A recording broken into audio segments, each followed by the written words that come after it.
Tech team, 1 minute. Okay, thank you.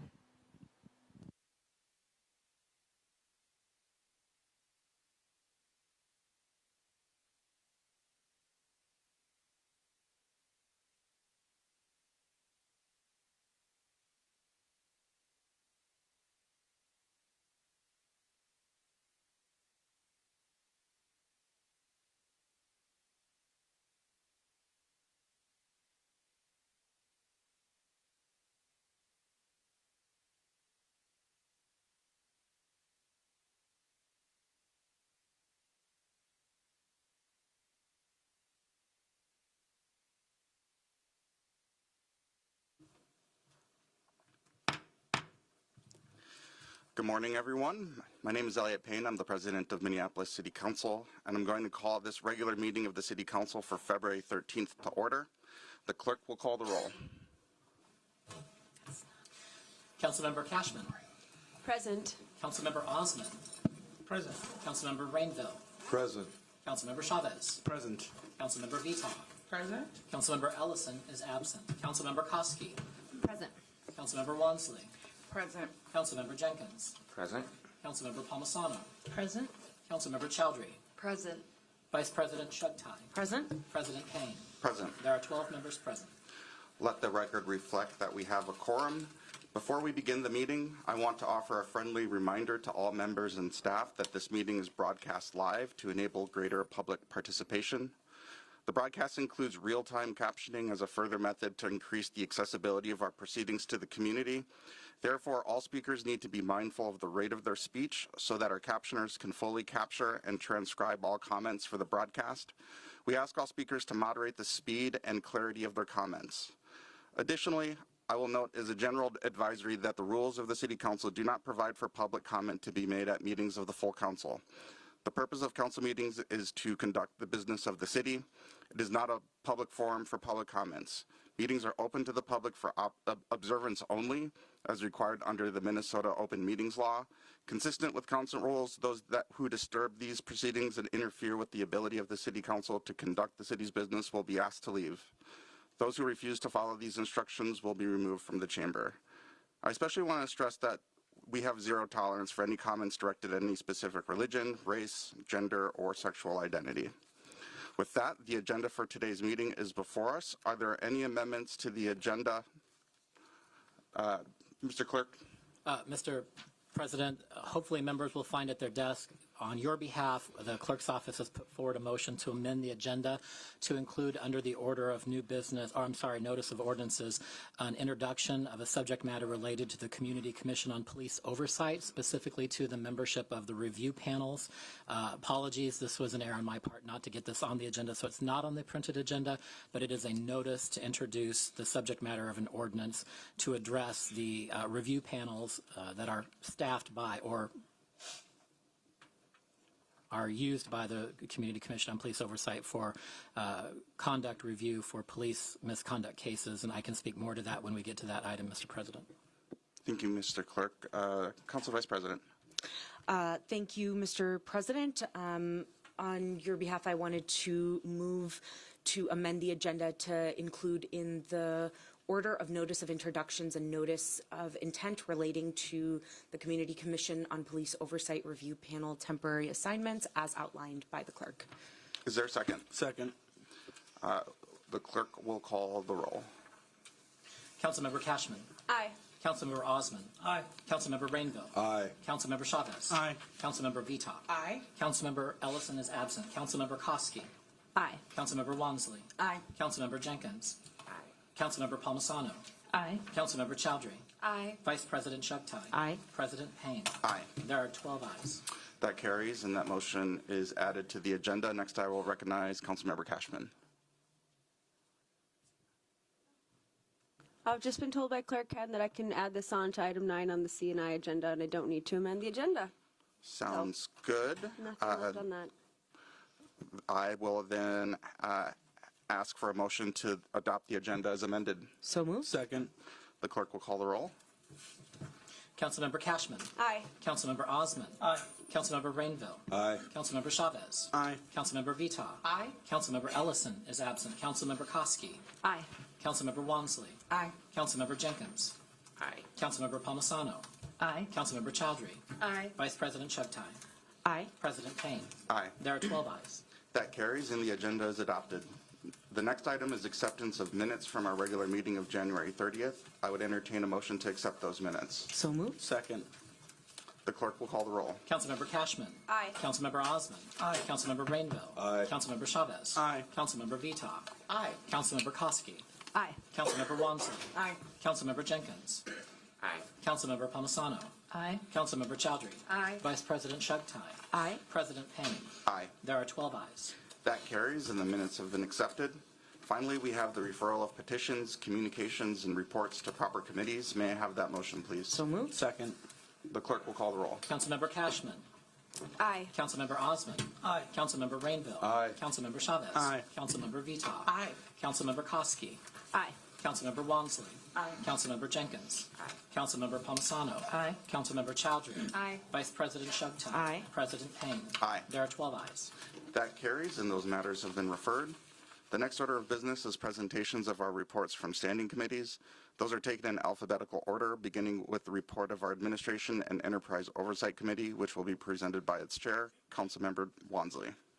Thank you, President Payne. The Administration and Enterprise Oversight Committee is bringing forward 16 items for consideration.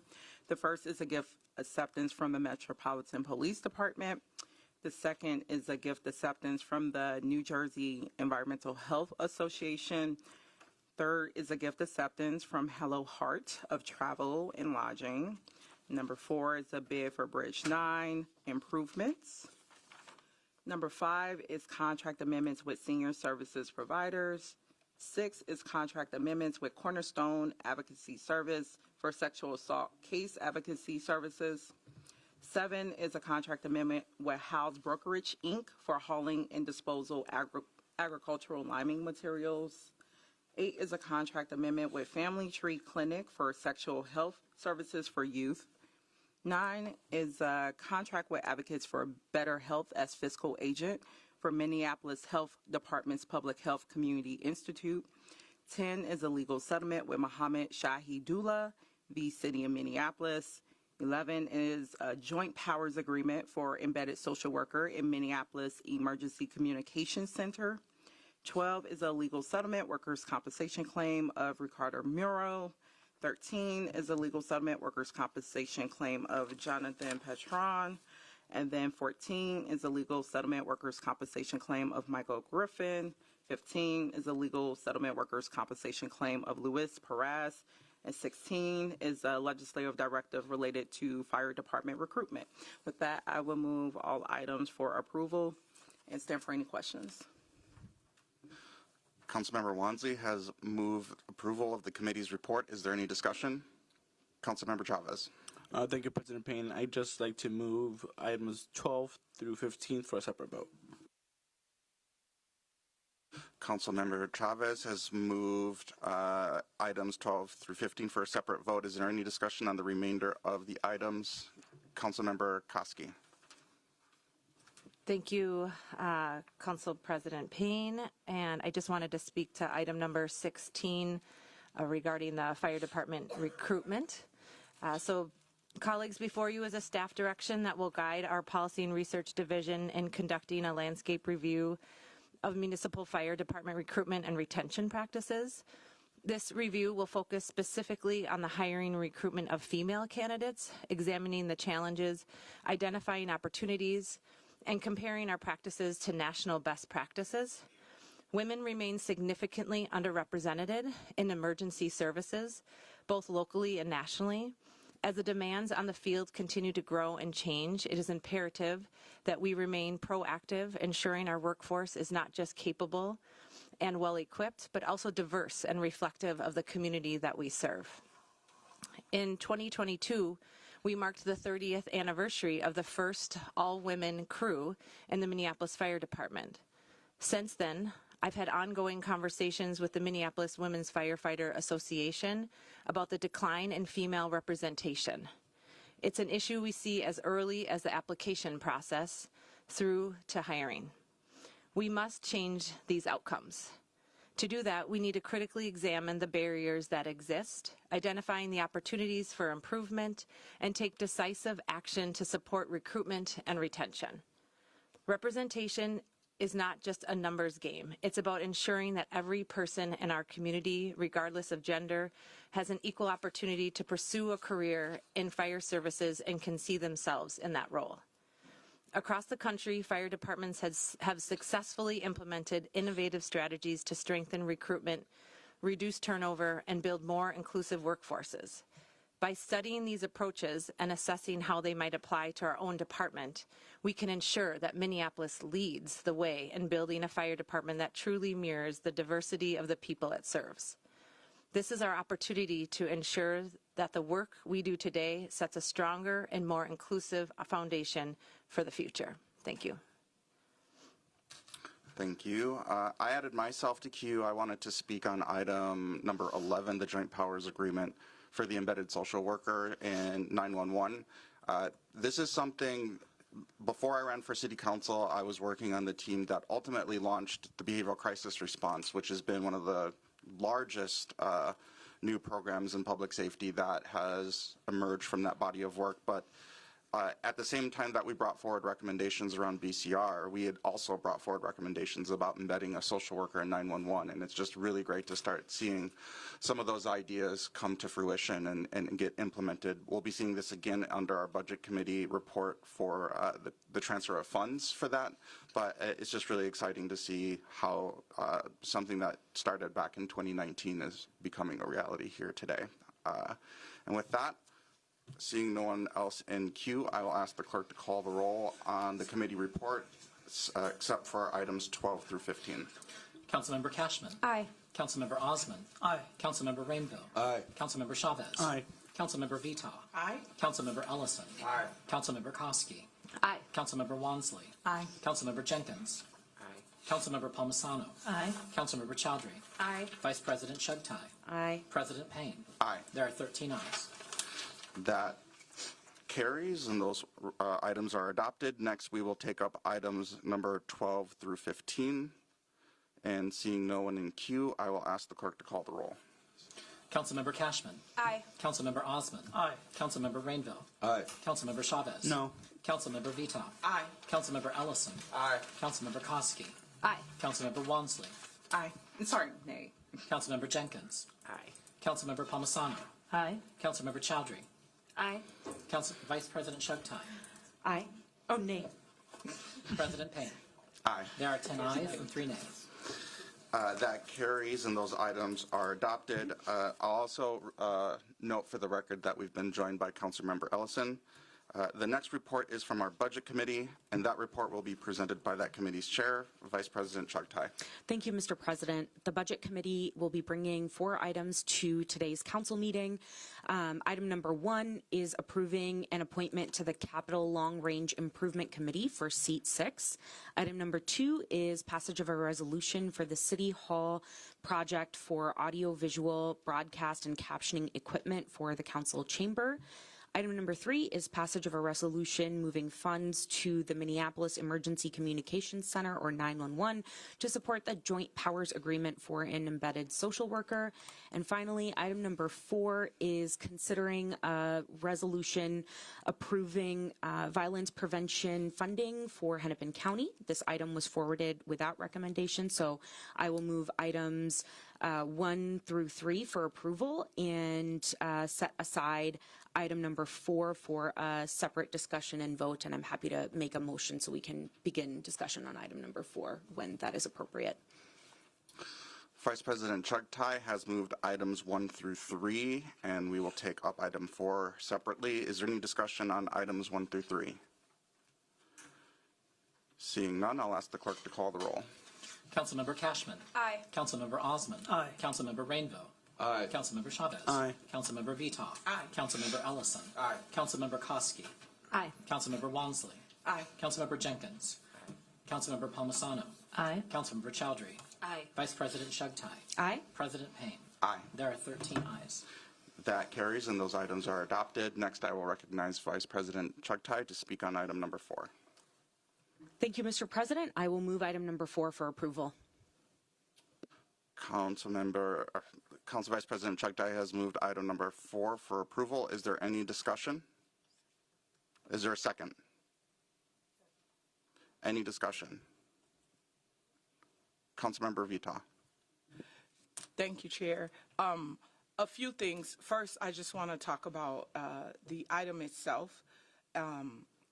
I said earlier this week I'm not going to be supporting this item. First, because I believe this is our work to do as the Minneapolis City Council, and we should not be moving this work to the county. Secondly, I think by moving this to the county, we're doing the opposite of what I'm hearing from constituents that they want to see. They want to see us doing our work. And this is the second thing on this agenda today where I feel like we're working against what the people of Minneapolis have asked us to do. First thing being George Floyd Square. People have spoken to what they want to see happen, and there's been way too much conversation, in my opinion, against what people are asking for. And that's the same thing with this. I've had an overwhelming amount of people reach out to me and say they want us to do this work. They elected us to do this work, not us to pass this work on to another government body. And so I'm confident that we can do it. I'm confident in our abilities of leadership. We have a Department of Public Safety that is tasked with doing this work. And if something is happening, then I think the public should know about it. I looked at the presentation again. I read Councilmember Wansley's memo, and there's nothing in there that shows proof of anything. What I read was Councilmember Wansley's personal opinion about what she thinks is happening in the Department of Neighborhood Safety, in particular with this work, and why she thinks this work should be moved to the county. There's no data to support it. There's nothing that says that the commissioner and his department has done anything wrong. So I can't buy into that because it's just not true. And then I want to add, the other day, the conversation got extremely heated. Reverend McAfee and we don't always agree, but I do understand his passion for community and the way he approaches community. It's not always okay, but I get it. I called him after a lot of times. I talked to him before. I felt a bit of responsibility because I had told him last week that he should speak to the chair and the vice chair of public safety with some of the concerns he had. And when he showed up here, the first thing he said was people weren't returning his calls. Unfortunately, I think we're going to see people infuriated a lot more when folks aren't answering their calls. When people don't return calls, people get upset. And they show up at council meetings and they express their feelings. And that's what I believe happened earlier this week with Reverend McAfee. I personally did not feel threatened by Reverend McAfee, but I have a different relationship with Reverend McAfee. I know for a fact that Reverend McAfee does not know about certain people's sexuality because he told me that. And so to call him homophobic or use words that I don't believe is true, it's not okay. It's happened to me on this council. Leadership on this council has let things get out of hand because they won't call out everybody for wrongdoing. Leadership on this council picks and chooses. I sat here on the dais, actually in City Hall, and was called the N-word, and I watched my colleagues get up and go take photos with the people who called me out of my name. I was personally attacked by people, and majority of my council members, when I asked for additional security, told me that I was trying to stop people from using their First Amendment right to speak. Majority of this council never even checked on me. Councilmember Ellison did. Asked me how I was doing. We had a difference of opinion that day, but he cared more about my safety than anything. But majority of my colleagues didn't care, didn't even address it. To this day, hasn't addressed it. Literally told me that I was trying to stop people from talking by asking for additional security. I have someone stalking me right now, walked up behind me Tuesday with a pair of scissors. And people are in here making a big deal about someone coming here vocally expressing themselves when they've told me it's okay for people to come into these chambers and say what they want to say. If it's me, it's okay. That's what I mean by you got to hold everybody accountable. Reverend McAfee was infuriated because somebody sat here and ate an apple in his face like he wasn't talking. Body language is everything. I've been checked on my body language, on my tone by constituents since I was elected. And guess what I've had to do? Apologize and fix it. People have told me about the things that I've done wrong sitting on the dais, the ways in which they felt disrespected by my actions, and I've apologized to them because that is how they feel. I didn't double down on them and tell them, no, now you're trying to do something. I never heard him say anything about a gun or harming somebody. That never happened. It's not okay for people to imply and embellish things that are not true. It's enough stuff going on in this city for us to be doing the work that people tasked us to do. I don't want us to lose sight of what's happening here. The issue before us was about money being moved to the county. The council not doing our work and relying on the county to do something that we should be doing. People should be returning Reverend McAfee's calls and anybody else that's reaching out, trying to voice their opinion about the crime that's going on in this city, about the work and the things they're seeing every day in this city, in all parts of this city. Believe me, it's not a north side thing anymore. It's happening everywhere in this city. And what he's talking about is about everywhere in this city. He sees it, and there's so many more people who see it. And so we shouldn't lose sight of that. You can't be taking the blame off of what's actually happening here and using the incident and policing everybody's words. There are cultural things that happen.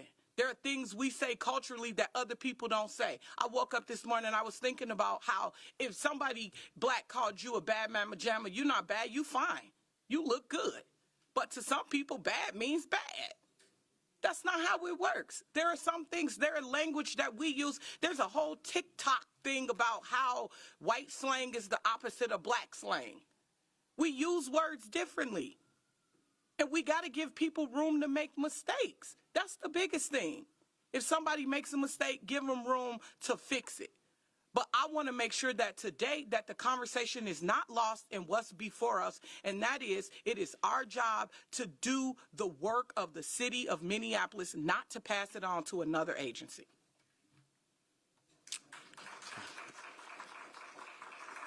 Councilmember Cashman. Oh, thank you, President Payne. I'm going to speak directly on the item that's before us, the considering a resolution to approve funding for Hennepin County for the GVI and YGVI services. And I just want to say that I think as a member of the Administration Enterprise Oversight Committee, I think it's right that we as a council are sounding the alarm about the Neighborhood Safety Department. We've just lost a new director. We do not have a position filled for GVI and YGVI. Almost half of the positions in this department are vacant right now. And so it is our job as council members to provide oversight over this department and to say, hey, something's not working. What's not working here? And when we look over to the county, we see experts in YGVI, people who actually built the YGVI and GVI departments here at the city are working over there. So I think it is worth sounding the alarm, and I think that's something that we all agree on here, that there needs to be more work from the Office of Community Safety and with council and with the mayor's office to develop this department and to make sure it's successful.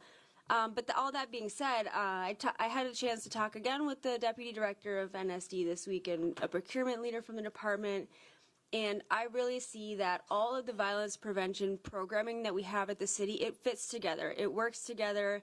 It's part of integrated strategies. And I'm worried that if we just try to take out one Jenga piece, which is GVI and YGVI, and pass that over to the county, that the puzzle might all fall. And I can't support taking out that piece. I'm not going to be supporting the motion that was brought forward here today. And I think that we should recommit ourselves to working with the department and working with the staff that we have here at the city and rebuilding the capacity of NSD. Vice President Shugtai. Thank you, Mr. President. As we've been discussing this item, I think a lot has unfolded, especially since our Budget Committee meeting on Monday afternoon. I would imagine this is true for colleagues, but I know I have received hundreds of form-generated emails, repeating allegations of wrongdoing and questioning the integrity and motivations of our members as it relates to this item. I hope we can all agree that this is a really serious matter.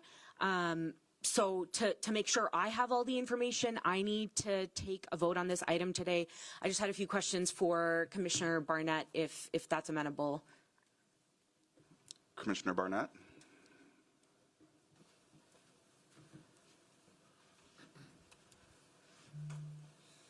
Good morning. Good morning. Welcome. Thank you for being here today, Commissioner. Before the Budget Committee meeting on Monday, and again, I'm just trying to understand, you know, I believe this is a really serious matter, so just trying to get some more information so that I have all the information I need. I feel the body has all the information we need, the public has all the information they need to continue discussing this matter.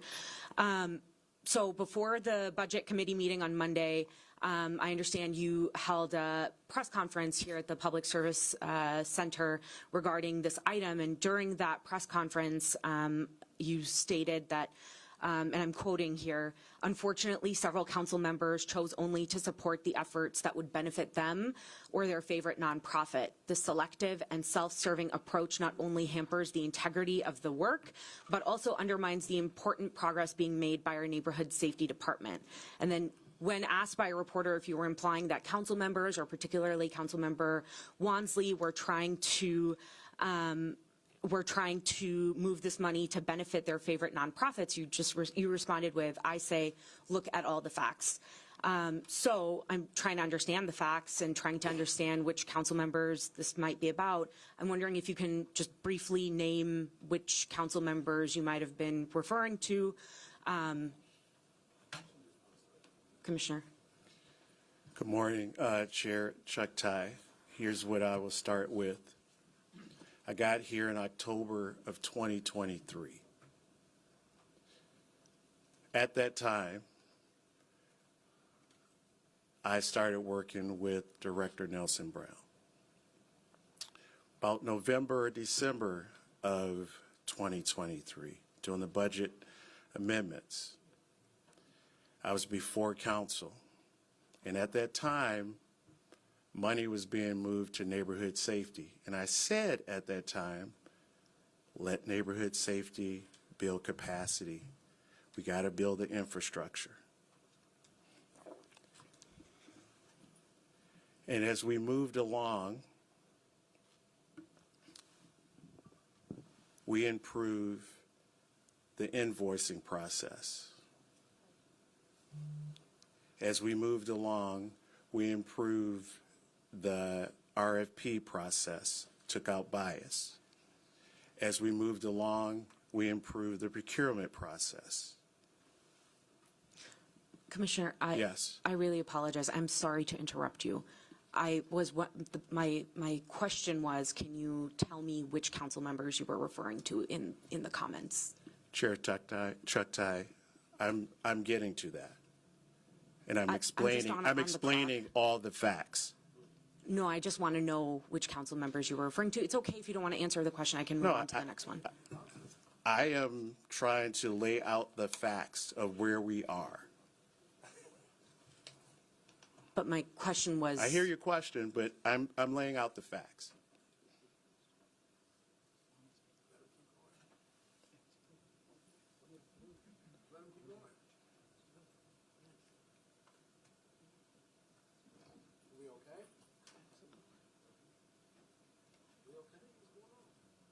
Do you want to answer my question, or? I like to lay out the facts to answer your question. Okay.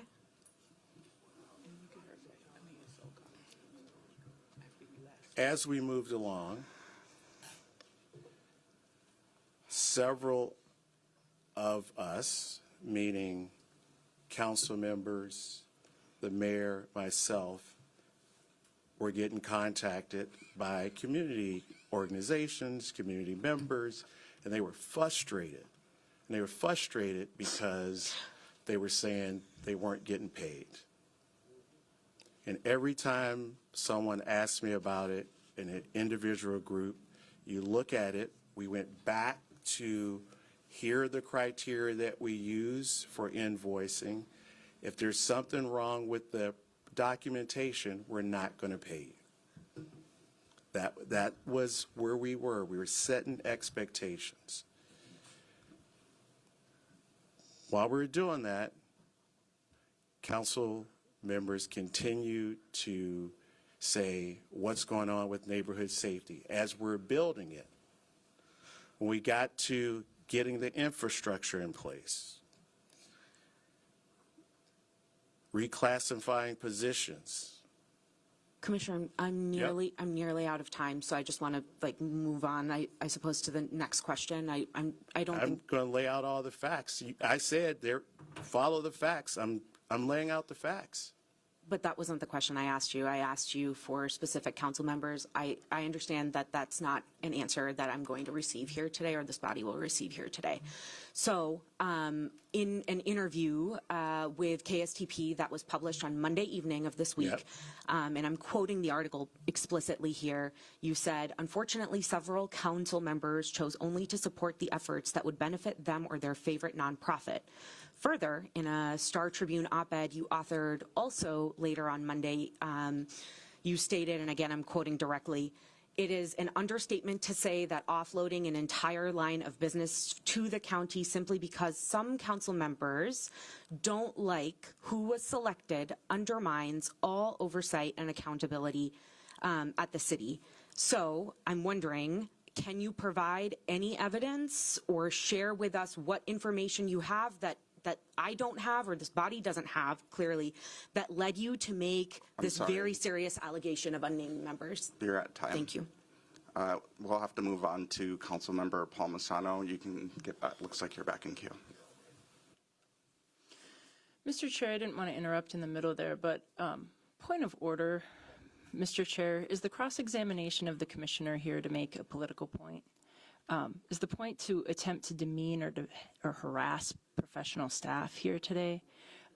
It seems to me there's no purpose behind this line of questioning except to put the commissioner in a difficult position. So I suggest we get to the notion that Vice President put on the floor for us. This isn't debate. She doesn't even seem to give the commissioner time to respond.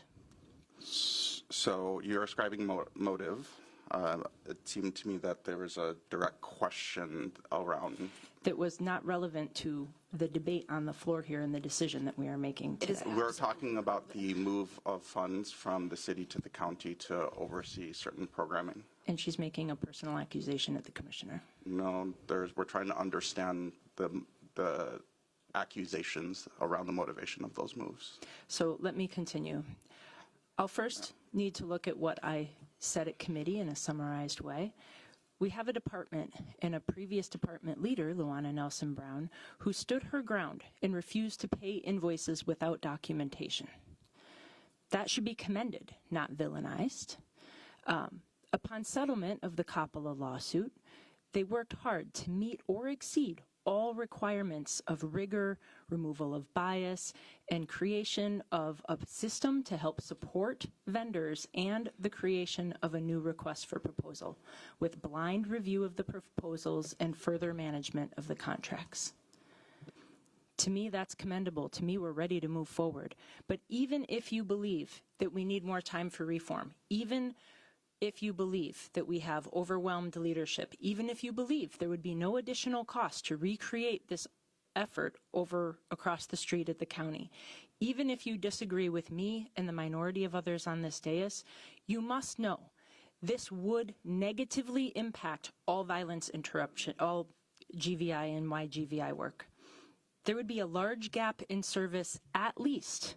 In fact, it would guarantee that this critical GVI and YGVI work cannot continue.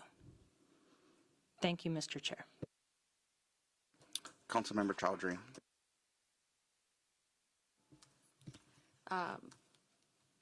Thank you, Mr. Chair. I appreciate the time. Honestly, I'm a little bit at a loss for the words at this moment.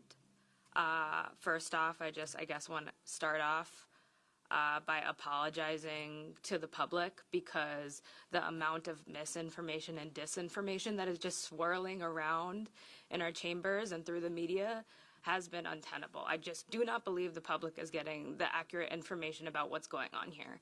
And I do believe if we're having a discussion about funding a debatable policy item, a policy discussion about moving GVI and YGVI funding to the county, which is a reputable organization that does this work and has robust contracting and accountability tools and mechanisms, it's a policy discussion we should be having. But however, if the Commissioner of Public Safety is going to make statements accusing council members of enriching themselves or picking nonprofits or moving things out of their own interests, that is something that should be questioned and we should discuss, because as a council member, I don't know if he's speaking about me or not. And I can say for a fact, I spent time with the Commissioner and members of our neighborhood safety department at the budget process, talking to them about why safety in the Hiawatha neighborhood was important. And we talked about how we would work together. And I figured out how much funding would be needed to be moved through them. And we worked together on that. So I am just aghast at the fact that all of these accusations are going out and we can't even have a public forum to ask, okay, where is this coming from? So we can get the facts, but also everyone in our community can hear it. I think this should have remained a policy debate, but it has gone far and out beyond this at this point. And I think also it is revisionist history to say that our neighborhood safety department having 2 commissioners over time, major staff turnover, not being able to execute contracts, going into a lawsuit is somehow the council not doing their work. No, the council doesn't get to determine the operations of a city department. That falls squarely under the commissioner and the mayor of the city. Our job is oversight and budgeting, and currently we're in an oversight process because a lawsuit for not being able to fulfill invoices correctly or have accountability measures is serious. Okay? The county is not in a lawsuit and didn't have to do a settlement. The city of Minneapolis had to. And so I think it is absolutely a discussion that we should be having about moving to a different agency. And even if there's no malintent in neighborhood safety not being able to do the work that they needed to do, because it's difficult work, there might be a capacity issue. There might be problems within the department with all the work that they have been forced to take on, especially following 2020, especially shifting from the Office of Violence Prevention to Neighborhood Safety Department. And we should question, okay, maybe we can just take this set of programming that needs to happen, that service providers that the county contracts with and the city contracts with need to serve our youth. That needs to happen. Maybe we just take it out of our hands as the city of Minneapolis and bring it over to the county temporarily so our house in the city of Minneapolis can be in order, so our neighborhood safety department can be in order. I think that's a fair discussion to have, and that's where this started. But what it's turned to is inflamed statements, media press conferences, misinformation that I would say is squarely put out by the Office of Community Safety, Commissioner Todd Barnett, and we are trying That's describing motivation right there. Come on. Get order here. Show some leadership, Council President. What? Continue. I won't describe it. I respect your. Okay, I respect what you said, so I will stop. How about that? Thank you. All right, there you go. But I do think misinformation is going on, and that's what we're trying to get to the bottom of, because it has inflamed this community and it has led threats that were pushed at council members. Keep going. Tell the truth. Please. What I perceive to be as a threat, if someone says, I didn't hurt anybody, I didn't shoot anybody. However, I will if I have to, which is something that was said in a live video. And we have to reckon with that fact. That's a perceivable threat, and I'm not only speaking for myself, but I'm speaking for the public, because this is the people's chamber, and people deserve to feel safe when they come to City Hall. And that was not what happened on Monday, and that's not what's happening today. And I don't see us coming together as a city of Minneapolis, our city council and our mayor's office and our office of community safety standing up to that, because that should have never happened, because this is a policy discussion. Misinformation and disinformation pushed out into the press that inflames people, encourages violence. We've seen that over and over again in our country. And I'm not going to stand for it and allow for it to happen here in the city of Minneapolis. And I apologize to the people of Minneapolis that this is even occurring. And I look to our leadership, I look to our mayor, I look to the commissioner of the Office of Community Safety to take some leadership here, take some accountability, and for us to find a way to reset. Because this has just gotten way out of hand. Councilmember Osman. Thank you so much, Council President. The conversation we're having is moving money to the county, and here's how we got here. We represent City of Minneapolis and residents of Minneapolis, and if they're not getting the services they deserve, yes, we have the right to think about where can we take those services so they can be more effective. In my experience with neighborhood safety has not been great. I believe this department has been inactive. They say it right here for the last couple of years that they don't have the staff to do it. They are short staff. There's a quote that says 1 staff for 100 contractors. So yes, we have a responsibility as leaders to take a step back and use our resources and resident taxes to make sure that we're providing the services residents deserve. We have passed many amendments and many budget markups for specific neighborhoods that are struggling with addiction and homelessness and safety. And those items, or budget items, are left behind and wait until end of the year, and they go back on the general budget funding. So, yes, I do want to thank Council Member Wansley for her leadership, spending a lot of time trying to find an effective way to use resident taxes. And that's what we're debating. And I believe we have the right to do that. But people have said that we have not been threatened. I haven't heard threatened. I got threatened. I got threatened. I have no relationship. I have no idea. The Reverend McAfee that got here, he spoke. I listened to him. I have the right to talk to him, to call, to make call his calls, return his calls. But he has. Nobody has no rights to threaten me or to threaten my community. Yes, come out behind that jumper and you'll see what happened. I will do you know what. Somali council member hates blacks. I can't hate my own. This division between African American or Somali or any other community, it's not acceptable.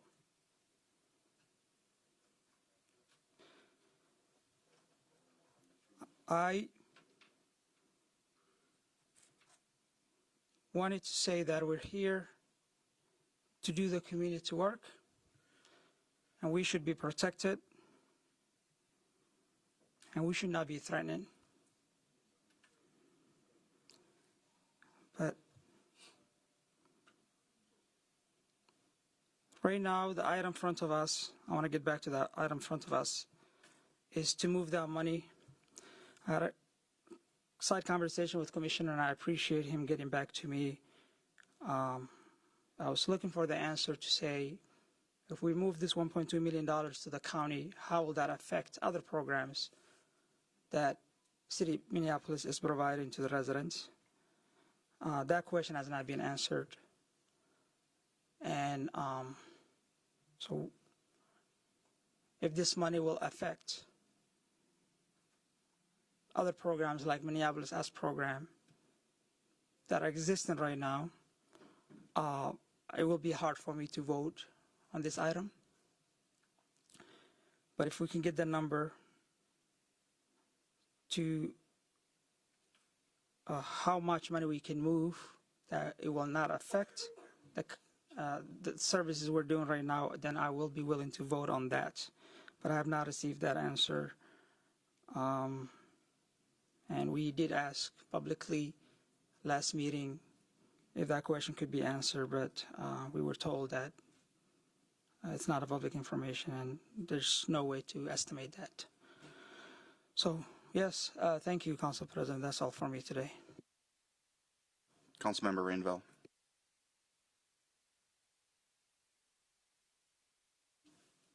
I will not be voting for this today. This flies in the face of what our professional staff has done to add accountability and transparency to this unarmed safety program. The same accountability and transparency that we hold our police department to. Unfortunately, some of the vendors that have gotten money in the past were no longer selected to go forward, and that's why this is coming forward today. The public needs to know this is coming forward today because there are vendors that were not chosen that have gone in the past. I think our there's driving taxpayers motive. deserve better. And as we move forward, I would like to give my word to the Reverend McAfee that I'll do what I can to work with our public safety chair and vice chair to have you come and speak in the proper format at the proper time. Count on that. In remarks to someone had mentioned the lawsuit, that lawsuit began because of the lack of accountability and transparency several years ago. It had nothing to do with the current administration. That's the truth. And for my final remarks, I think it is important that we talk about safety for staff and for elected officials. And to build on what Councilmember Vita said, the same meeting that she was threatened at, my family was threatened, I was threatened. People were willing to come over that dais at us, and not a word was spoken by any of you in sympathy to us. So I'm glad to see that you finally realized that elected officials should be safe in these chambers, in the people's chambers. So let's go forward and treat everybody the same, unlike what happened in the past to Councilmember Vita and to myself and my family. I will just say this, leadership does take your safety seriously, and we've made sure that there's precautions. And unfortunately, I wasn't in leadership at that time. Councilmember Chavez. Thank you, Council President Payne. I kind of want to go back to some of the comments that were said because I need to make sure that my community hears that they matter and that in any instances, especially in the climate that we are in where our LGBTQIA plus community is under attack, that any form of homophobia, transphobia is unacceptable in the city of Minneapolis. Heterophobic, little girl, I'll see you again, that's a promise. I have not hit nobody, I ain't shot nobody, however, I will if I have to. You know, for the longest time, I never wanted to come out the closet, and I'm going to say it. I never wanted to come out the closet, and it took me after college to come out the closet, and I did. I'm going to finish speaking. I never wanted to come out the closet. I told myself I was going to be straight my whole life. I told myself I was going to be straight my whole life because I was scared of the attacks that I would get. Getting bullied for being gay growing up. Getting bullied for speaking like a little girl growing up.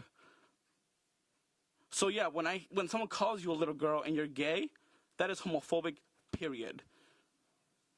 When someone uses the word heterophobic is not a thing. Heterophobic is not a thing. To be very clear, it is not a thing. Please. I'll see you again. That's a promise. That's a threat.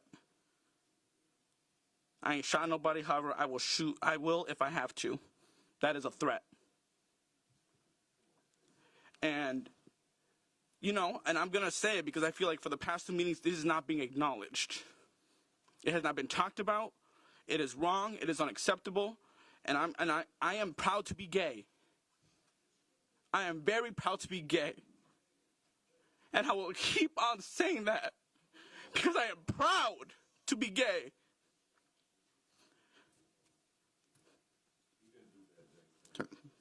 I'm going to finish. I'm going to finish.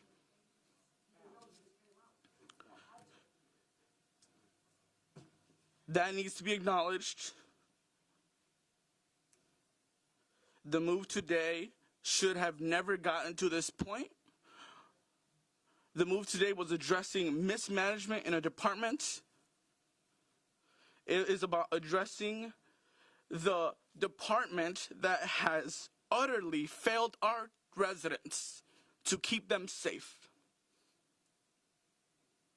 This department has failed our residents. It has not kept them safe. And the fact that it has gotten to a point where people are getting threats, where sexist language is being used and homophobic language is being used, that is not what this item was about. It was about transparency, and it was about addressing the concerns of our community members. Go outside every day. They will tell you that people do not feel safe, and that this department needs to get its act together. Thank you. Councilmember Jenkins.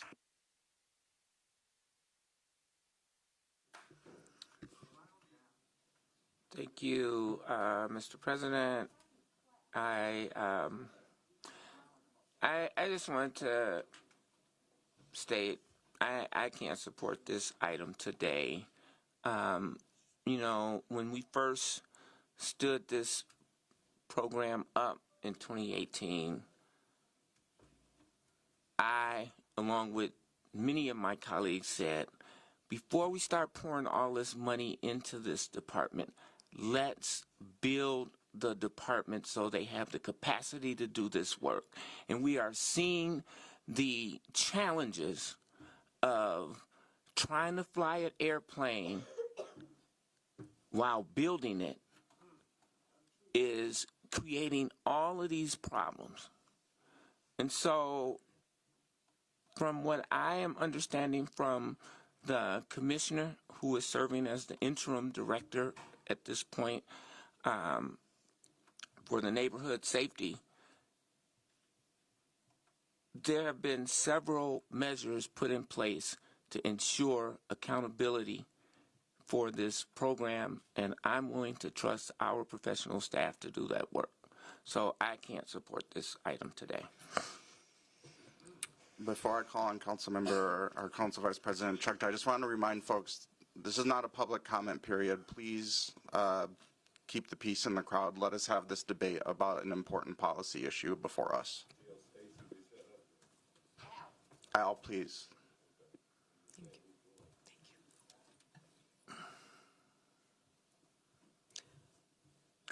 Council Vice President. Thank you, Mr. President. You know, earlier after my comments, there was a question asked about whether the facts that I was stating, just repeating words that had been publicly stated, were somehow politically motivated.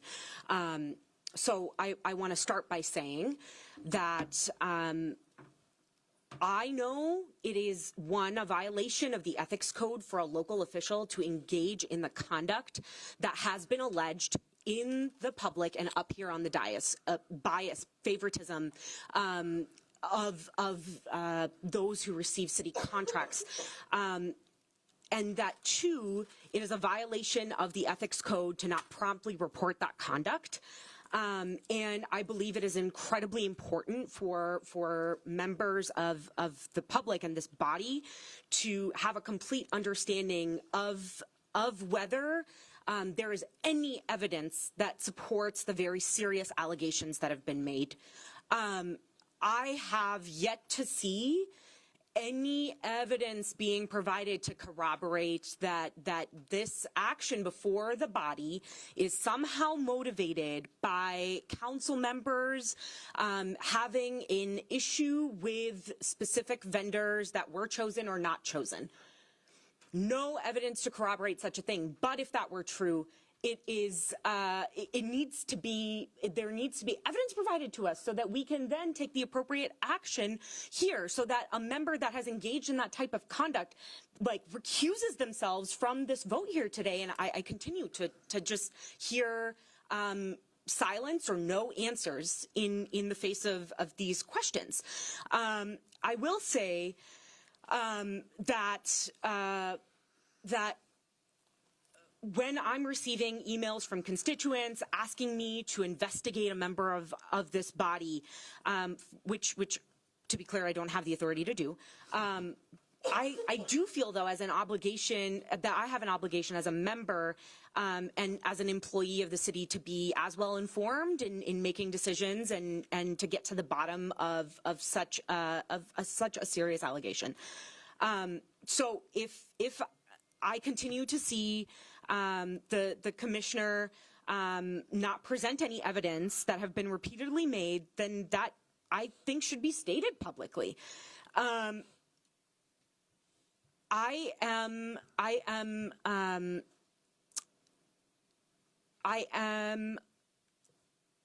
going to just end by saying that I think this is like incredibly important work. We have so many residents that rely on GVI and YGVI services. They have the potential to save people's lives, and that is at its core. The preservation of that work is what we're really talking about here. And I will say I continue to be really disappointed that we have allegations being made about unnamed council members with engaging in inappropriate behavior without any evidence being provided. That on Monday, this body, while in committee, asked several times in several different ways whether we could get an accurate number of the contracts for GVI and YGVI, an accurate budget, and we were repeatedly told that that these contracts were in the process of being negotiated, and then we come to find out later in the week that actually the negotiations were complete, the contracts were ready, and that they had been actually submitted to the council earlier in that day for a committee meeting that's coming up. So those questions that had clear answers were unanswered, and I think that's incredibly troubling for a department that has been subject to a lot of scrutiny, and rightfully so, because of systemic mismanagement and structural issues in delivering its critical lines of service. Thank you, Mr. President. Councilmember Wansley.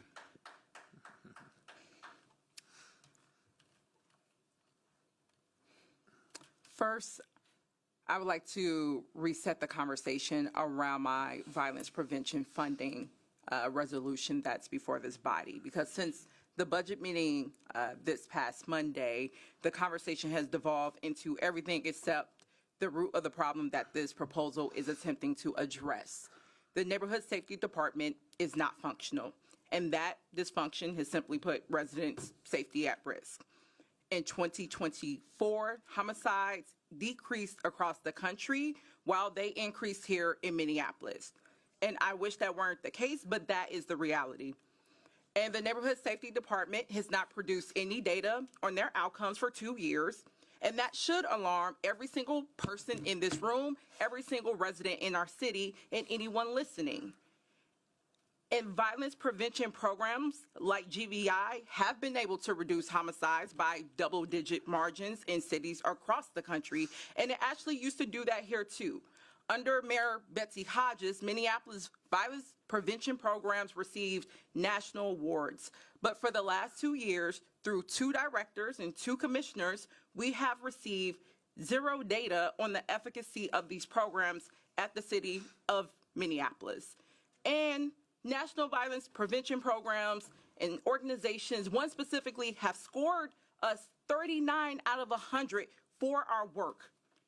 And this has been raised dozens of times with the Neighborhood Safety Department and the Office of Community Safety Leadership and with the mayor. And these conversations have happened in public, in various committees, and with several meetings with leadership all of last year and in this year. And Commissioner Barnett could have addressed these concerns at any time by providing evidence that his department could administer these programs effectively to keep our residents safe, but that did not happen. And I would not propose moving these programs to the county if there were that evidence that they were working well here at the city. And I asked the county for help in the shared interest of our public safety, in the shared interest of keeping our residents safe, and they were willing to assist. And rather than see this as a positive opportunity and an expression of our continued collaboration around this work, because this is not new, the administration chose to spread misinformation and alleged that the proposal was motivated by corruption on part of council members. And these false accusations by the administration was echoed by residents, and that led to anger, to confusion, and ultimately it did lead to threats against some council members. And I, of course, feel very unsettled that the administration chose to spread false accusations about me and my colleagues, and that those accusations escalated to a point where even death threats were made against some. And that said, this conversation has gotten completely out of control and is simply distracting from the current issue at hand, which is the continued failure of the Neighborhood Safety Department to correctly administer programs that keep our residents safe. And this conversation has also led to many more questions than answers. Several statements made by staff has illustrated a continued lack of transparency and just misinformation. As Council Vice President noted on Monday, Neighborhood Safety Department staff stated that the contracts were still in negotiation. But literally, by 11 a.m. that morning, they had already submitted our RCA to put those programs on a public committee agenda that's going to be taken up on Monday. Also, they said they couldn't disclose the amounts for those contracts. They had to put that amount in that RCA by 11 a.m. They could have disclosed that to us, and they did not. Also, there were obvious questions about budget transparency related to that. And staff shared for the first time for many of us that NSC's entire budget is not broken down by program. And this is concerning because we all know that they have no data to support how resources for programming should be distributed. And NSC has now also explained how they're going to transition clients working with current contractors over to new contractors, especially considering that they are at limited staff capacity. There's 9 vacancies within this department, and one of those positions is the GVI and YGVI program manager. And most significant of all, NSC has still not articulated any metrics for their goals for these programs and contracts. How many clients are they anticipating to serve? Indianapolis had a 34% reduction in homicides using GVI. I'm sorry, I'm speaking. Is our goal the same percentage, lower or higher? Those are the metrics that we're simply asking for in the data, and we have not been given that. So I have had many conversations with my colleagues. That's been expressed in the debate up here.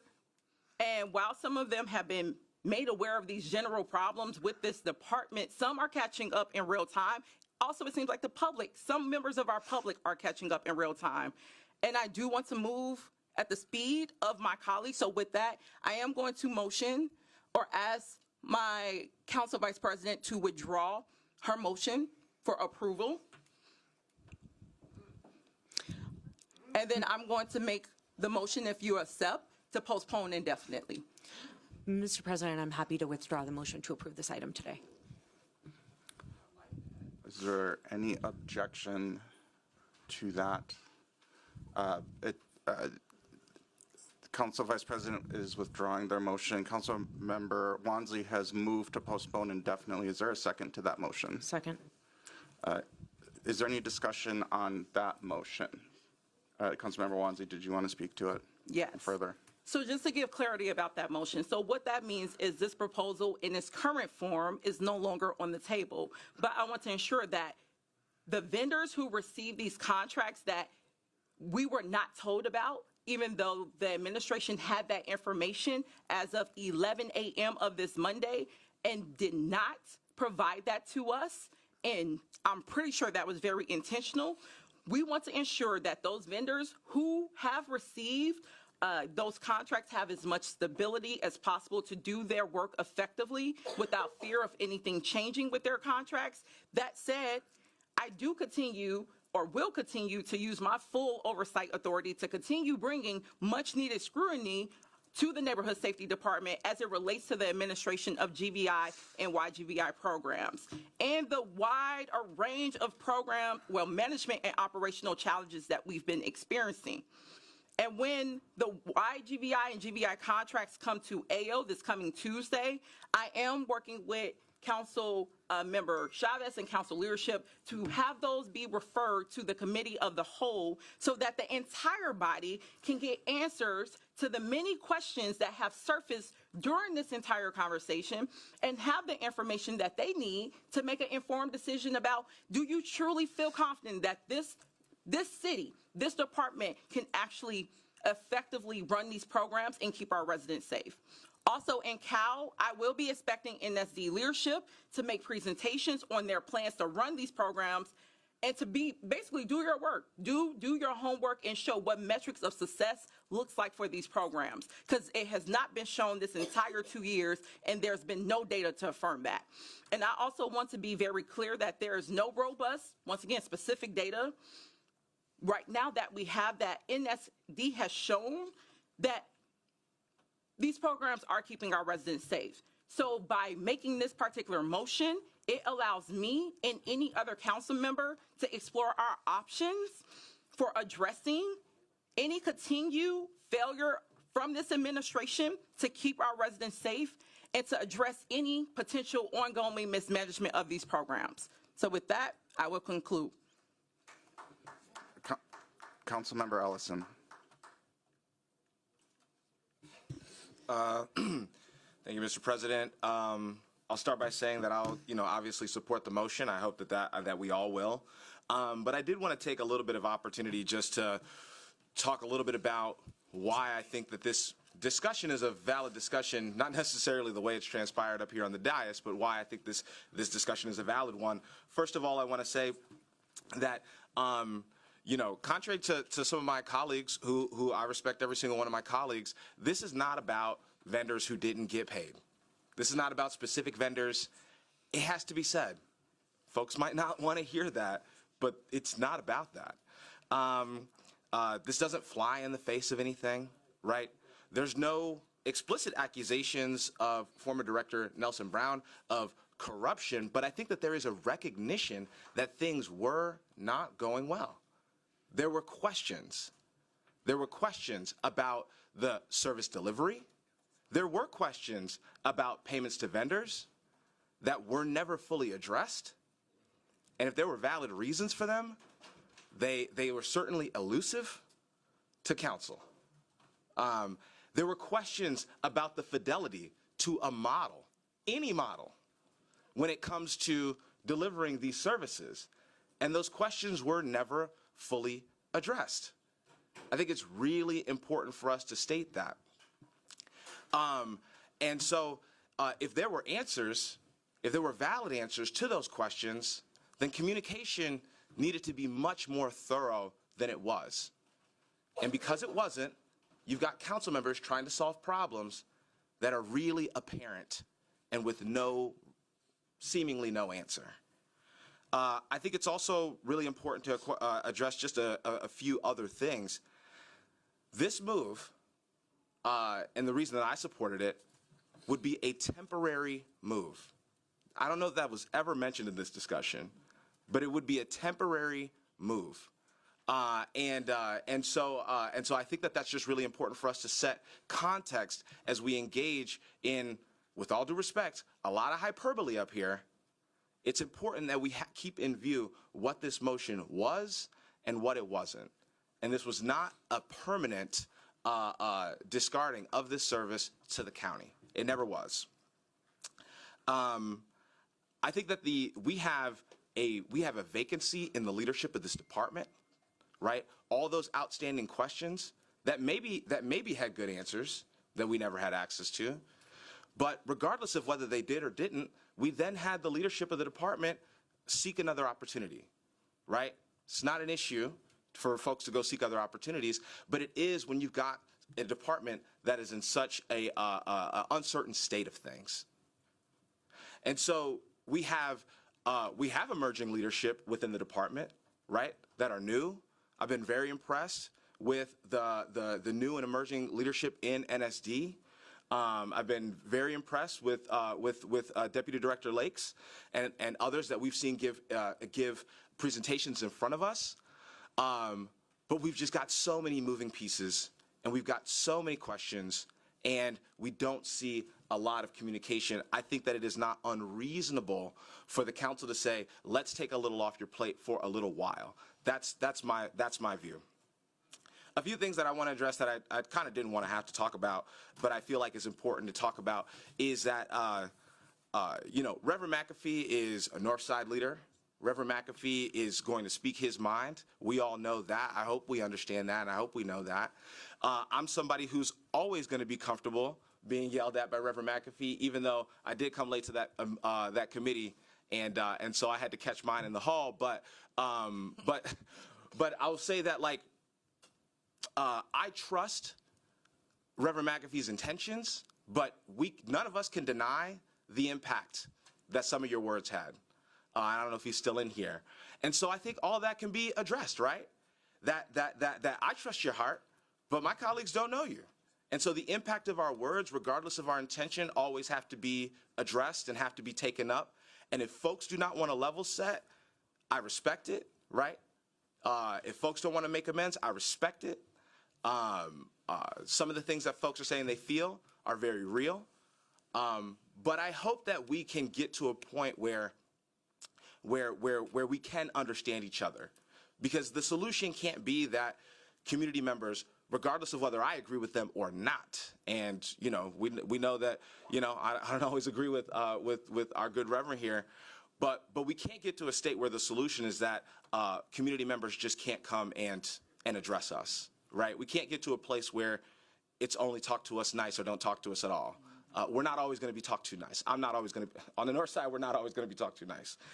But at the same time, when you make threats, when people feel that the impact of your words were homophobic, that they were sexist, that they were an attack, I think that me knowing your heart, I think that you're a big enough man to address it and lean into that criticism. And I think that we got to be big enough to lean into any criticisms we receive as well. With that, I'll say, look, there's a motion before us. I'm going to support it. But I also think it's important to just state that regardless of whether we took this vote or not, there are valid reasons to support a move to the county. There are valid reasons to oppose a move to the county. And I think that the way that the discussion has played out up here hasn't always been the most productive.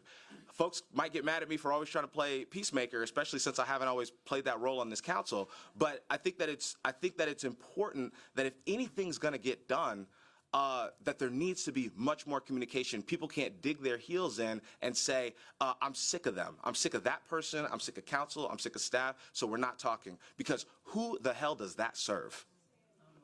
It doesn't serve anyone for either side of the admin or council to dig in that way.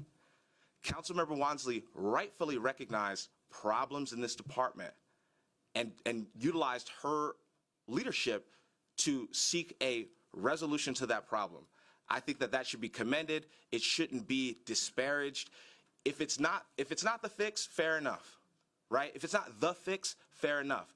But the answer cannot be the status quo either. So with that, I'll be supporting this motion, and I hope the rest of my colleagues will as well. I put myself in queue. I actually think that Councilmember Ellison addressed a lot of the thoughts that I had in his statements. But I mean, even at its most innocent, what's happened here is just a fundamental failure of a communication. I was actually able to spend time with Reverend McAfee on Friday night during a ride-along where we were walking through the actual work on the ground.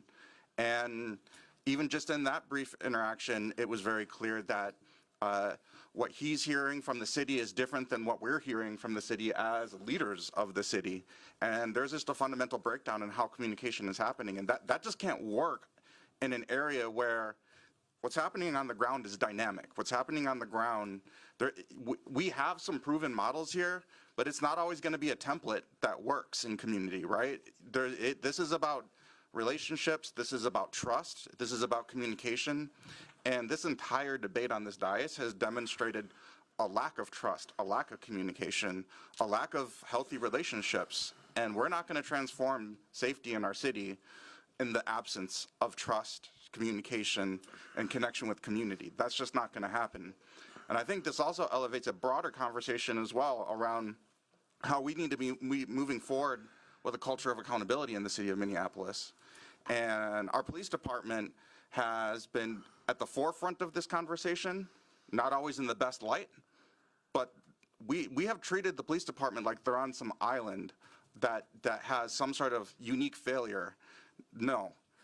They're the department that carries the guns. Their failure has life and death consequences, but that breakdown in trust, that breakdown in communication, that breakdown in connection to community, that persists throughout this institution.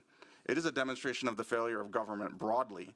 And sure, MPD is really easy to put up on the wrong pedestal when it comes to those failures, but we actually have to look deeply on ourselves here in every department on these failures. This is not unique to MPD. And now it's just coming to light here in NSD that these failures exist. And we cannot have the response to naming failure be defensiveness and throwing around accusations. Had we had deeper communication throughout the last year on this topic, we would be in a different place right now. It's understandable why this chamber is packed with a bunch of frustrated people, because y'all haven't been told the truth in the same way that we haven't been told the truth, because we're not in community with each other the way that we need to be. And so I'm really grateful to Councilmember Wansley, not only for starting this debate through the action of moving money to the county, but also through the foresight of saying there's some work that needs to happen to repair. And we're gonna postpone this item so that we can do that repair. And so I'm very grateful for your leadership on that, Councilmember Wansley. Councilmember Chowdhury. Thank you, President Payne. I really did not want to have to follow after you, but I feel like this is my one opportunity to get to speak to the item. First and foremost, I think that I agree with what you said about a lack of information given to everyone in this room, and I also think that there's a shared frustration. There's just genuinely a shared frustration. Like, what I heard on Monday is that our people are dying. And you're absolutely correct, and it breaks my heart. And in my own ward, like, yesterday morning, there was 6 incidents that happened. Someone in my ward got shot in the face, right? And that should have never happened. They were looking out into the alley, and they got shot in the face. There should have been violence intervention that was there. We should not see our young people not having productive places to go, where they're finding a way to build community through stealing cars and building clout with their friends. That's not okay. These young kids that I got an opportunity to learn about alongside Councilmember Payne or Council President Payne on our ride along, I see my younger brother in them, right? They're just at the start of their life trying to figure out what to do next, and they're at a point where they don't have these places where they're getting mentorship, where they have leaders to look up to, where they can see themselves in a future career. And it's very possible for us as a city of Minneapolis to help these young people, right? I know that folks here, and then folks in our police department, folks in community, folks at the county, know these kids by name. They know their parents, they know their grandmothers, they know where they live, they know the places where they hang out. It's very possible for us to address the situation. And YGVI as a model, as Councilmember Wansley and others have named, has been really, really successful if executed well. And that's what this item is about. It is a fear that in our current system as a city, we will not be able to execute it well on the behalf of our community. And that's what's sounding the alarm about this about. That's why we're debating moving it to Hennepin County.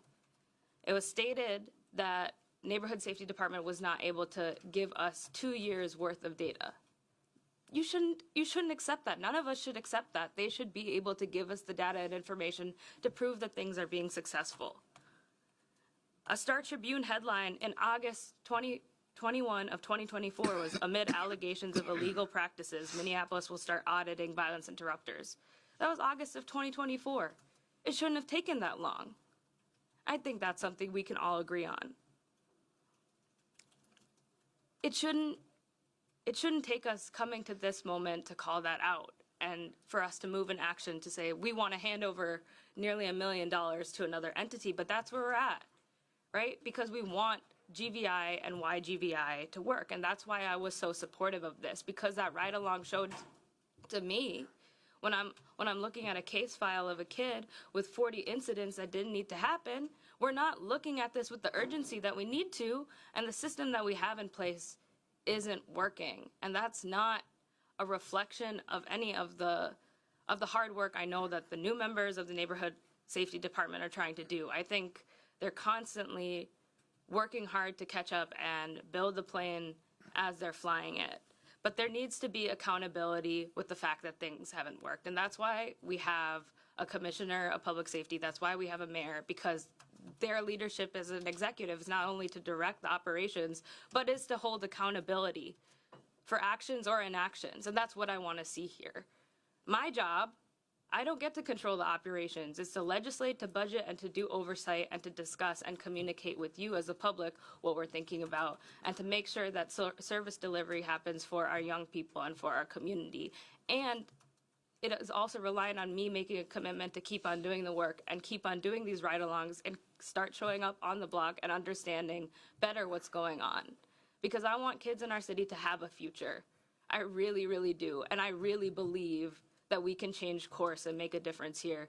But I don't have the confidence, based off of 2 years worth of evidence, that our current structure of Neighborhood Safety Department is going to change because a settlement agreement happened, and now there's a pinky promise that these contracts are all of a sudden going to work out. And that's why I felt it would be a more stable place to move it to the county that has robust auditing, that has much more staff, that has relationships already built with a lot of the folks that community is familiar with. I'm happy to support postponing today. I know that we're going to see in next week the contracts that Neighborhood Safety Department has selected come before a committee. I will continue to ask questions to understand how they're actually going to execute it well. And again, it's not ascribing any disbelief that the people that are staffed currently to be able to do that work. I just think they're far too understaffed, and the accountability at the top of leadership hasn't been there to repair the issues that we've seen thus far. That's the end of my comments. I'm willing to figure out how we resolve issues together and find peace with one another. That's always my goal. And I hope we as a body can learn a lesson from this and figure out how this reshapes and resets our work. Again, I thank Councilmember Wansley for calling the question on this and bringing this forward, because it was a necessary discussion that we needed to have. Councilmember Palmisano. Mr. Chair, Council can't hold itself above or outside the level of accountability and trust that it expects from the administration. I too appreciate Councilmember Ellison's words.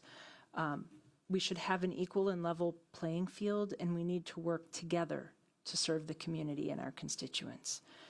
It is frustrating, even has been angering to me and others, that finally Neighborhood Safety Department is ready to move forward, finally ready to move forward with this new level of rigor. And many of my colleagues wanted to move backward into the past, go call up things from the past, when they are finally ready to move forward. How hard and demoralizing is that for our administration to try and push forward change? So yes, we have several new members of the Neighborhood Safety Department, some really committed ones if you've seen their presentations, and those that are committed to continue the work that the former director did well.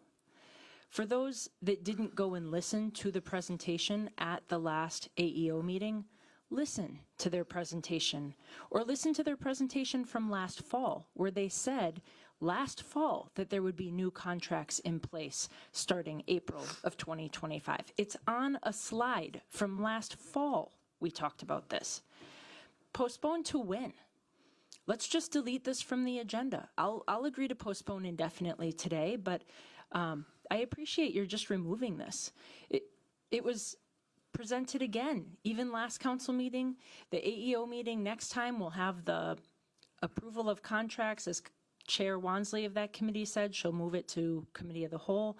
But I hope we will be moving forward with these because it demonstrates all of the new rigor and work that's been done through this process.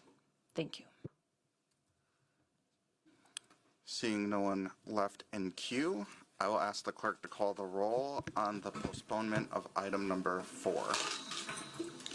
Councilmember Cashman. Aye. Councilmember Osmond. Aye. Councilmember Rainville. Aye. Councilmember Chavez. Aye. Councilmember Vito. Aye. Councilmember Ellison. Aye. Councilmember Koski. Aye. Councilmember Wansley. Aye. Councilmember Jenkins. Aye. Councilmember Palmisano. Aye. Councilmember Chowdhury. Aye. Vice President Shugtai. Aye. President Payne. Aye. There are 13 ayes. That carries, and before we move on to our next committee, I think we have all deserved a little bit of a recess here. Let's reset and come back in 10 minutes. Thank you.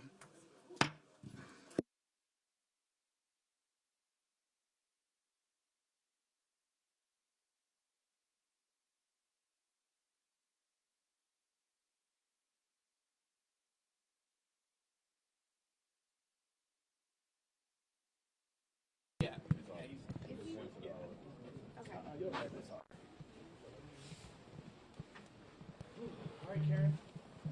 Until next time.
He's with Marlon?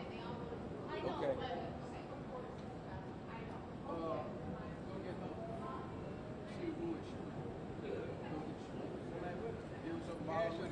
okay, good. Down here I will.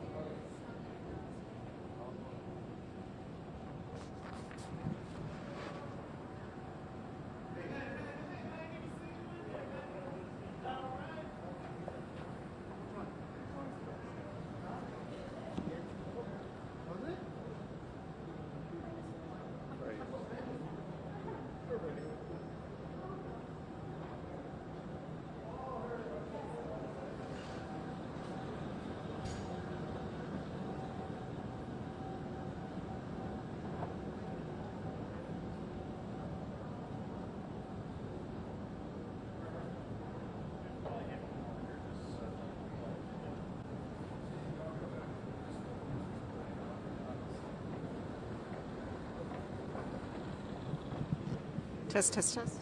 Test, test, test. Oh, you dropped something. Oh, that's me, thank you. Oh, and now we're something or another. I'll do your job. That's his, Whose was it? it's mine, it's his, but. Marlon and Sharif. Test, test, test, 1, 2, 1, 2, mic check, mic check. Yeah, somebody's, Travis, did you have that covered? Yes. Thanks.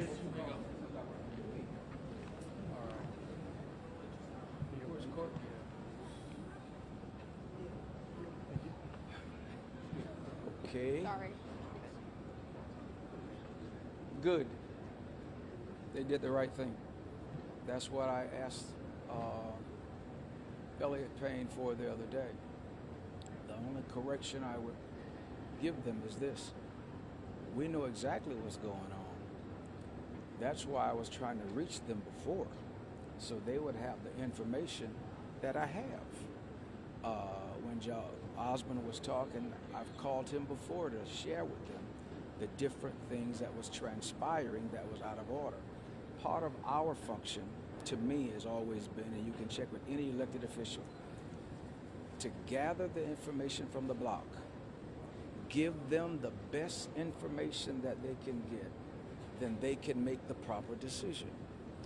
But when you don't respond, when I try to reach out to you, and you're getting ready to make a mistake, which will delay us even further, we already got data from, again, we started the GVI stuff. They just took, it started in 1995. All that stuff started here. Sharif and I helped do it. Spike Malls, Randy Stanton, all of us, we know it works. And that's been our frustration. But what they have to get to a point to is see the parts that did not work. Here's one of the parts of those previous contracts that was not good. They were not, those groups that they chose in the contract was not able to work with police. That's asinine. You can't do this work and not have a relationship with the police. It's impossible. If you're working together, you can make it work. If you look at DID's reports downtown, if you look at the 4th Precinct's reports, when we work together, we all make it work. So they did the right thing.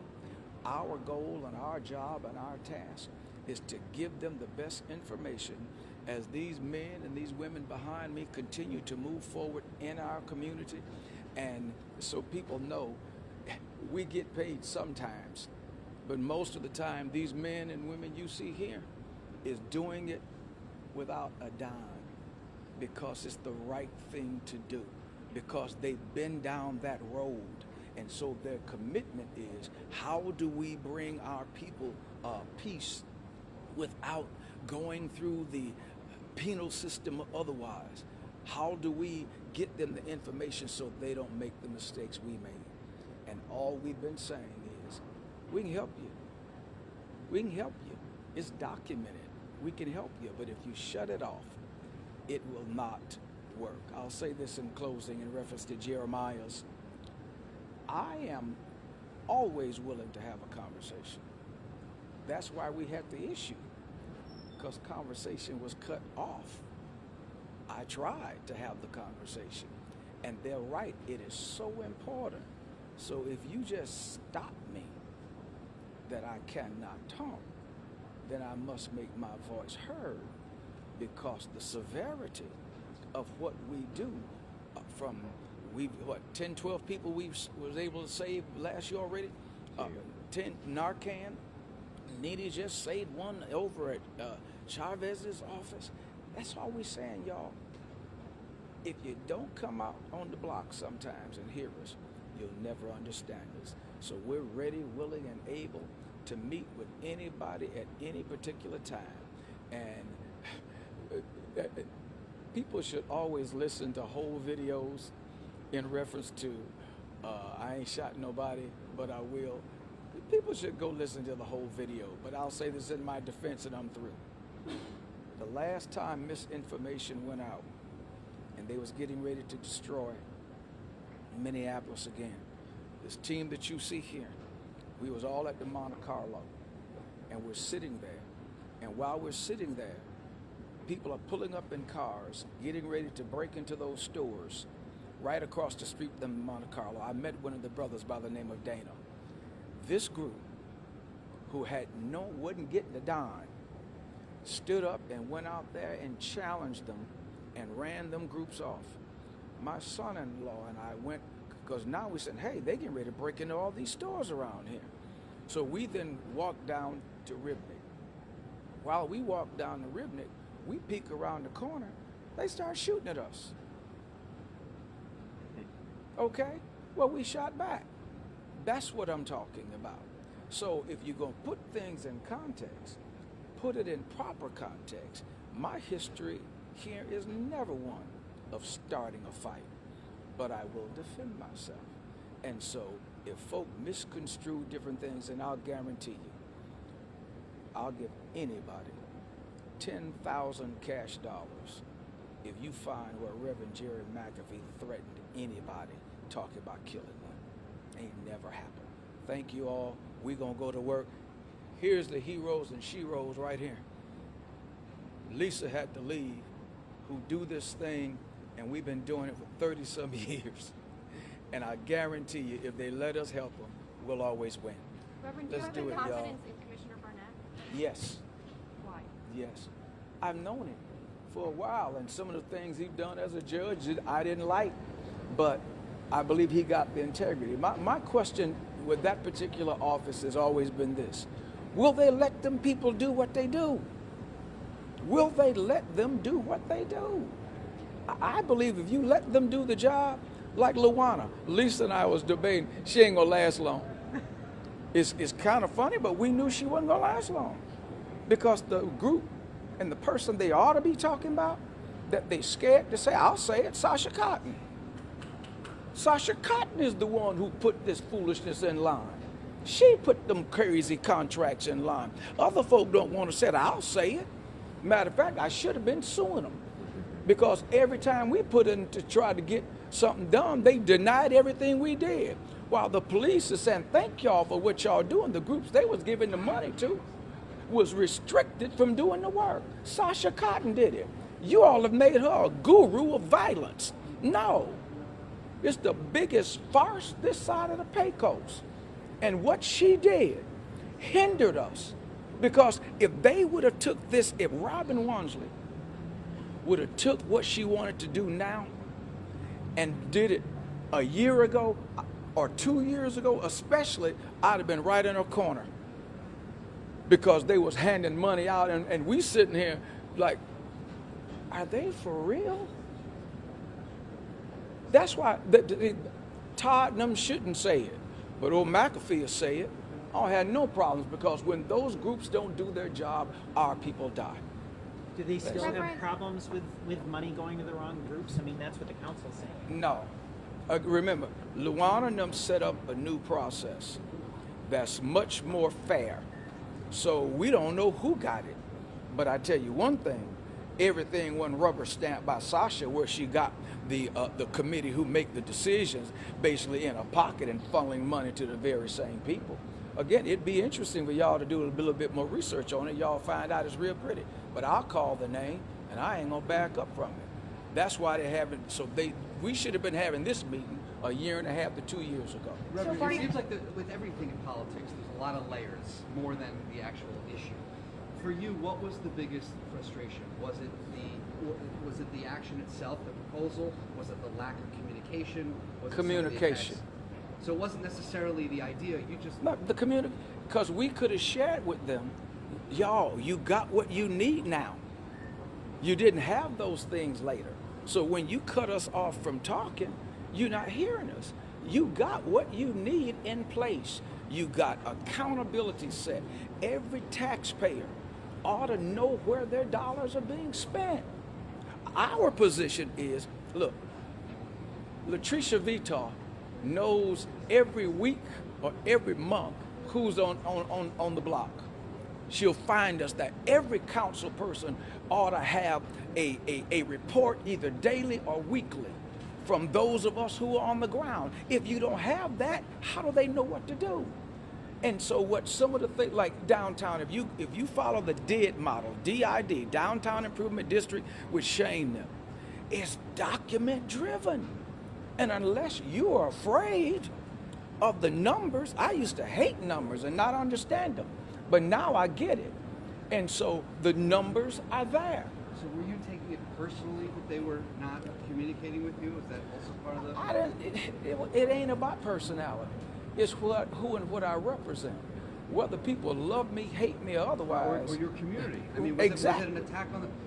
Was it an attack on the community by not... Let me say this. I don't even know if it was intentional. I don't even know if it was intentional. All I know is this.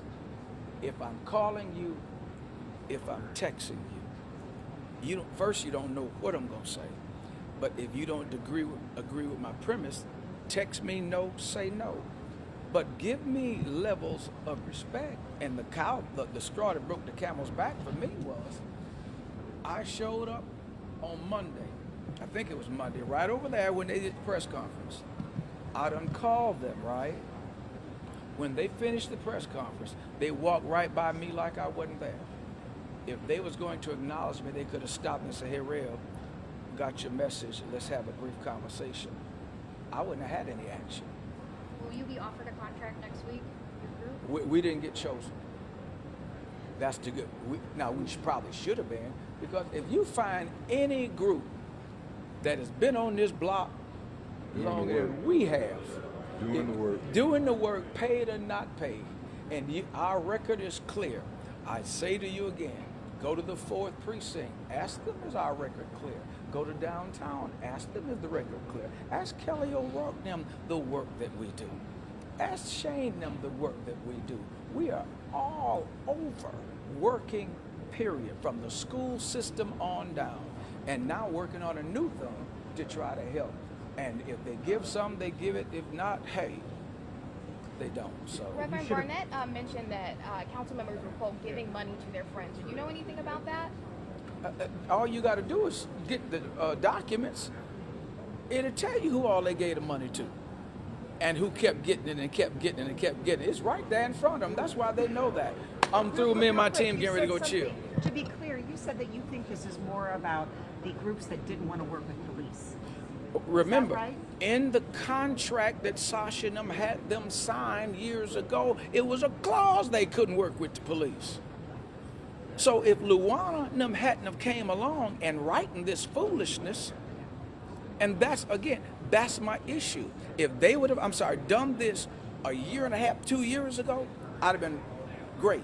But now that you got a fair system set up that takes away some of that foolishness, we can make strides. All right, y'all, let's do it. Bye, Rev. Thank you. Bye, thank you. Where is Lucy?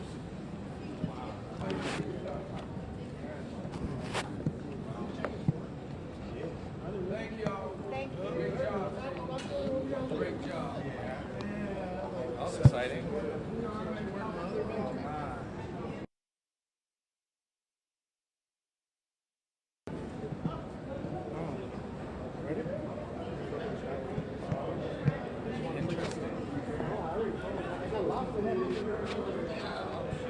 That's not fun. It's Minneapolis. I was nervous. I was twisting the whole time.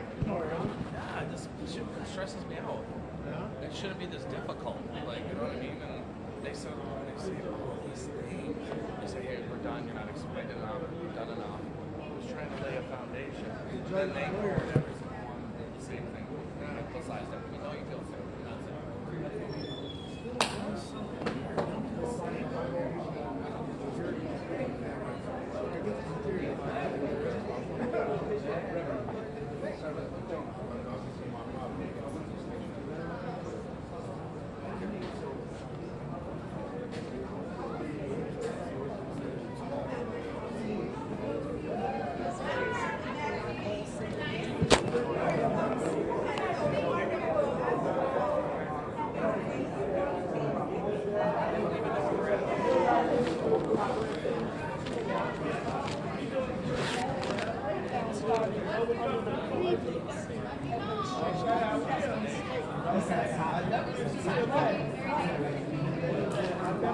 Oh, thank you.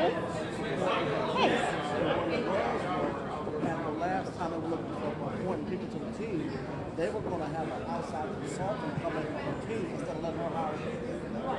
And so that was the issue. So, yes, we got to have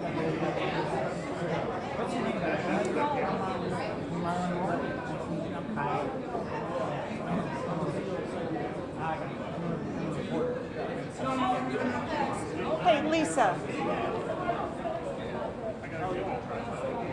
Oh, yeah. She can probably answer. So to be clear, he's out here fighting for the system that's in place, but he didn't get selected. Right. Right. He did not get selected. So he's saying you have a process here. You just have people who are angry that they didn't win the RFP proposal. So you willing to snatch the dollars from the people who won. He should have won all the work. They do too much. I thought I was bad. They do too much. But they're not scared. They will get in front of people and take your gun straight out your hand. I'm just telling you. Question, Cyrus. Do you think if they would let Barnett talk, he would have gotten He would have told them. He would have told them? That's why I kept saying, let Me him. too. You I have was to like, remember, he's a lawyer and a judge. They lay out facts. You don't get to interrupt them. I was like, damn it, just let him talk. And that was weird. Stare down with you.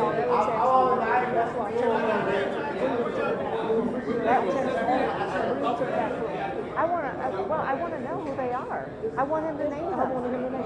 It's Chavez and Juan. Of course it is. But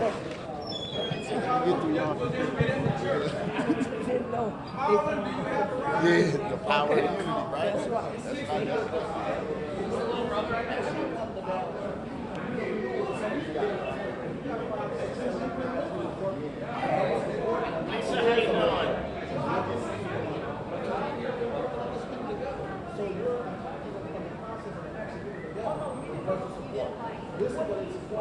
You good? Huh? You good? I think so. I'm trying to, I wouldn't.